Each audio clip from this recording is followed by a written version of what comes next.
For today's vlog ay tara, samahan nyo naman nga ako at pupunta nga ako diri sa aking tiyahin. Abay ako ngay napapaibig sa buko at sabi ko nga ay ako'y pupunta sa kanila. Ay meron nga sa kanila doon ng mga puno ng buko, ng niyog at sabi ko nga ay ako'y pupunta at mangunguha nga kami. Wow! At ito nga aking kasama ay aring dalawang bata nga na talaga namang laging gusto sasama pag nga ako'y aalis. At ito nga nadaanan nga namin din aring mga putik ay talaga namang pagkaputik-putik pa nga din sa amin at laging ang naulan tuwing hapon. At tinan nyo naman nga at kaganda nga din at berding-berde nga ang aming nadadaanan ay talaga bang napakaganda nga ari sa paningin namin. At ito nga at nandito na ako sa aking mga tiyahin. Abay malayo pa nga lamang ay naririnig ko na nga yung tunog ng gansa. Sabi nga ng aking tiyahin ay papakawalan nga daw niya yon at ako nga daw ay magpahabol.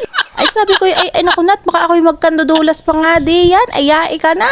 Ay aring ang gansang aray na simot nga daw nila doon sa may ilog. At pagkatagal-tagal na nga naray sa kanila ay kaganda nga rin ang gansang are. At ito't may nakita nga din kami din na mga rambutan. Ay aring ang mga lupaing aren ay hindi naman nga kanila at kanilang ang alagaan. Di kami nga ay nanguhalaang din diyan ng mga hinog na rambutan. At ang totoo ang pakay nga namin diyan ay mangunguha nga kami ng ilang pirasong buko. Dahil nga ako ay napapaibig nga doon. At ito nga yung mga rambutan ilan-ilan na nga laang din ang bunga at yung iba nga ay namamatak na.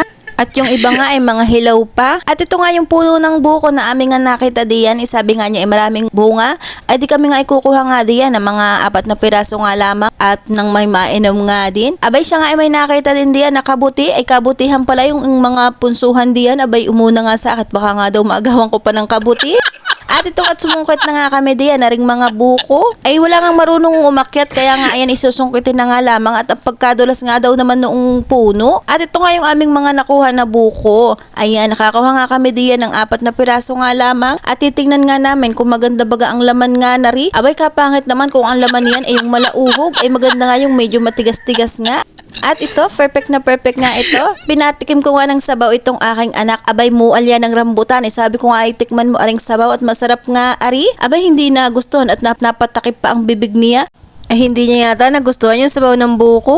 At ito nga ako naman nga ang susungkit nga diyan. At sabi ko nga patry nga ako kung madali nga diyang magsungkit na ring buko. Abay, anong hirap naman nga pala na rin. At kada talon ko ay nauubos nga ang aking lakas. Abay, at nakaisa na nga ako ng buko. At ito't lumundag na naman nga ako ay talaga mang napakahirap ay wala naman nga talagang trabaho na madali at hindi naman nga yan lalaglag kung aantayin nga lang natin sa baba. Kailangan talaga sa lahat ng bagay ang ating paghihirapan. At tulad nga nito, ayan, ubos na ang lakas ko katatalon at katatawa ko. At tingnan ninyo naman at mahuhubuan na nga ako diyan. At ito na nga yung aming napanguha diyan na buko. Ay sabi nga ng tiyahin ko ay dalhin na nga lang din namin sa amin at wala nga daw silang yelo. At shoutout nga din kay Iko na aking nga yung kasama sa pangunguha ng bayabas. Ayan nga yung aking kababata at yun lagi nga magtatago sa aking camera. At ito nga kanyang panganay na anak. At ito nga nilagyan na nga ng tangkay ni Tita Lynn aring aming mga bukot ng madala nga namin. Ay salamat nga sa inyo at kami nga ibigyan nyo ng buko. Ay sa isang araw nga daw kami babalik at siya nga daw ay magpapasupas. Ay kami nga ay pauwi na nga di at pinadala ko nga aring mga mura din sa dalawang batang ari. Abay ang ginawa naman nung isa isinaklang nga dun sa kanyang braso yung mga mura at kinuha ko na nga din yung mura at gawa ng nabibigatan na nga daw siya at ari nga at napadaan nga din aring kariton ni Tita Nancy. Abay dinala pala sa amin yung washing at papagawa nga daw niya sa aking asawa. Kailangan nga ilagay sa kariton yung washing gawa ng napakaputik nga ang hirap magdala nga niyan. At ito't dumiretso na nga ulit kami ng paglalakad at itong aking anak ay nadulas. Abay proud na proud pa siya ay nadulas ay talaga namang napakalampa. Ay pati yung buko ay napuno na ng putik ay talaga namang hindi na makakain niya nini at pagkaputik-putik na nga noong buko.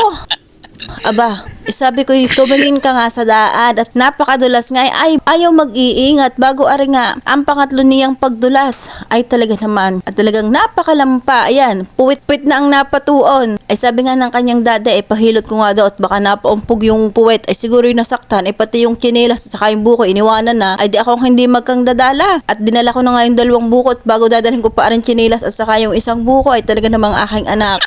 Ay talagang napakalampa. Hindi ko baga nga alam kung saan baga rin nagmana. Bago pag uwi nga namin, edi kinanaw ko na nga ang bukot. Sabi ko, gustong gusto ko na nga na ring malamig na buko na may yelo. At tilagyan ko nga lang diyan ng powder na gatas. Abay kahit naman nga anong ilagay diyan, kaayos na nga yan. Are tahaluin na nga lang are.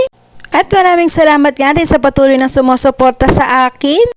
Ay kain na nga po tayo mga mare at salamat po Lord sa lahat ng mga blessing. Ay siya dyan na nga kayo at ako'y kakain pa nga na ring buko. Ay siya maraming salamat sa inyong panonood. God bless.